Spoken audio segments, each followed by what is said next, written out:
சாவித்ரி பிராணாயாமம் அப்படிங்கிறது அமைதி மற்றும் தாள கதியோட கூடிய ஒரு யோக சுவாச பயிற்சியாகும்.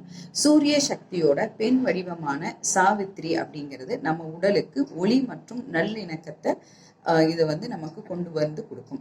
இந்த பயிற்சியோட முக்கியமான அம்சமே மூச்சை இழுப்பதற்கும் விடுவதற்கும் இடையே உள்ள ஒரு கால அளவுல நம்ம இதை செய்யறோம். அதாவது ஒரு தாளல் இதை லயத்துல இதை நம்ம செய்யறோம் அப்படிங்கிறோம். இந்த ரிதம் 4 விதம் மூச்சு பயிற்சிகளை நம்ம இதுல பண்ண போறோம். பூரகம் அப்படின்னா உங்களுடைய உள்ள இழுக்கிற மூச்சு, ரேசகம் அப்படின்னு சொன்னா வெளியில விடுற மூச்சு, கும்பகம் அப்படின்னா மூச்சு காற்ற உள்ள இழுத்த பின்னாடி மூச்சை அடக்கி வைக்கிறது கும்பகம், சூன்யம் அப்படின்னு சொன்னோம்னா மூச்சு காற்ற வெளியில விட்ட பின்னாடி நம்ம செய்யற மூச்சு எடுக்காம இருக்கிற நிலை சூன்யம் அப்படின்னு சொல்றோம். இந்த சாவித்ரி பிராணாயாமத்துல இந்த 4 நிலைகளையும் நம்ம பண்ண போறோம். உங்க பூரகம் அப்படின்னு சொல்ற உள் மூச்சு 2 பங்கு நேரம், உதாரணமா தொடக்கத்துல பண்றவங்க 6 நொடிகள் இந்த மாதிரி பண்ணீங்க அப்படின்னா உங்களுடைய கும்பகம் மூச்சை உள்ள இழுத்துக்கிட்டு மூச்சை உள்ள அடக்கி வைக்கிறது 1 பங்கு நேரம், அதாவது 3 நொடிகளாக இருக்கணும். ரேசகம் அப்படின்னு சொல்ற உங்களுடைய வெளி மூச்சானது திரும்பவும் 2 பங்கு நேரமான 6 நொடிகள் இருக்கணும். சூன்யம் அப்படின்னு சொல்ற மூச்சை வெளிவிட்ட பின்னாடி மூச்சை உள்ள இழுக்காம இருக்கிற நேரம் திரும்பவும் 1 பங்கு நேரம் 3 நொடிகளாக இருக்கணும். அதாவது சிம்பிளா இந்த ஃபார்முலாவை சொல்லணும் அப்படின்னு சொல்லி கேட்டீங்கன்னா 2:1 2:1 அப்படிங்கிறது பேசிக் கான்செப்ட். தொடக்க நிலையில பண்றவங்க 6-3-6-3 அப்படின்னு தொடங்கி பண்ண ஆரம்பிக்கலாம். ஆனா யாருக்கு இந்த 6-3-6-3 சிரமமா இருக்கோ அவங்க 4-2-4-2 பண்ணலாம். படிப்படியா நீங்க இரட்டைப்படையில, அதாவது இப்ப 6 பண்ணீங்கன்னா 10-5-10-5 பண்ணலாம். 12-6-12-6 இது மாதிரி 16-8 வரையிலும் நீங்க இந்த பயிற்சியை மேம்படுத்தி கொண்டே போகலாம். சரிங்களா?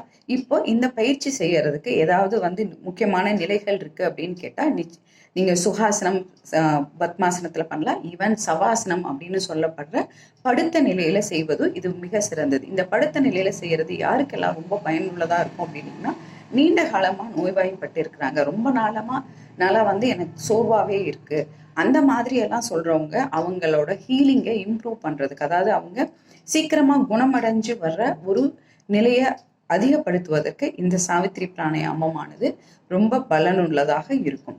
இது உங்களுடைய சுவாசம் பண்ணும் பொழுது நீங்க நல்லா உங்களுடைய வயிறு, விலா எலும்பு, மார்போட மேல் பகுதி இது எல்லாமே நன்கு விரியறபடி உங்களுடைய சுவாசமானது உள்ள இழுக்கும் பொழுது நல்ல ஆழமாக இருக்கணும்.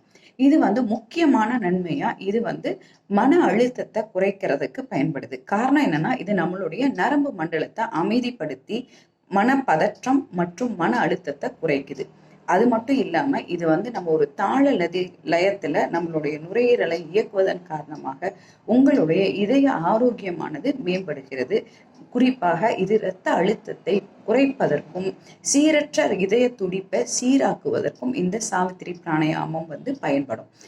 அது மட்டும் இல்லாம இது உங்களுடைய, நான் சொன்ன மாதிரி உங்களுடைய நுரையீரல்ல இருக்கிற சுவாச பாதைகள் எல்லாத்தையும் சுத்தம் பண்ணி அதனோட வைட்டல் கெப்பாசிட்டி அப்படின்னு சொல்ற அதனுடைய ஆக்சிஜனை கொள்ற திறனை இதை அதிகப்படுத்தும்.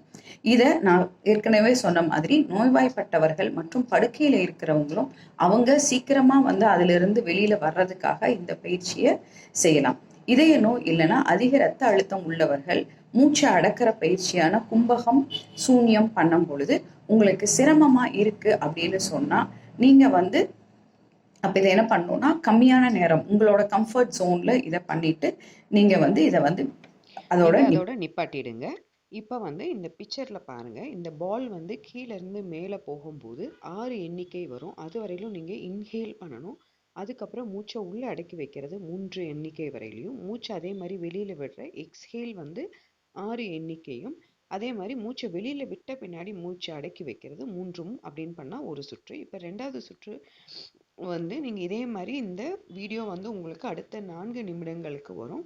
அவங்க இதை தொடர்ந்து இன்ஹேல், ஹோல்டு, எக்ஸ்ஹேல், அதுக்கப்புறமா ஹோல்டு அப்படின்னு சொல்லி மாத்தி மாத்தி பண்ணணும்.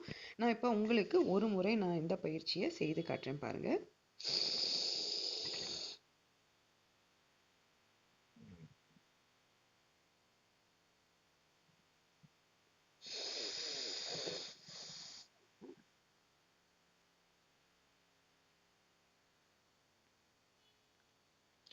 இப்போ அடுத்த இன்ஹேல் அப்படின்னு சொல்லி நம்ம இந்த பயிற்சியை தொடர்ந்து செய்யணும். மேலும் ஏதாவது சந்தேகங்கள் இருந்தால் கமெண்ட் செக்ஷனில் கேளுங்க. இது போன்ற தகவல்களுக்கு முத்ராதன் யோகாவுடன் இணைந்திருங்கள். நன்றி, வணக்கம். இந்த வீடியோ பிரகாரம் இதை பார்த்து ப்ராக்டிஸ் பண்ணுங்கள். நன்றி, வணக்கம்.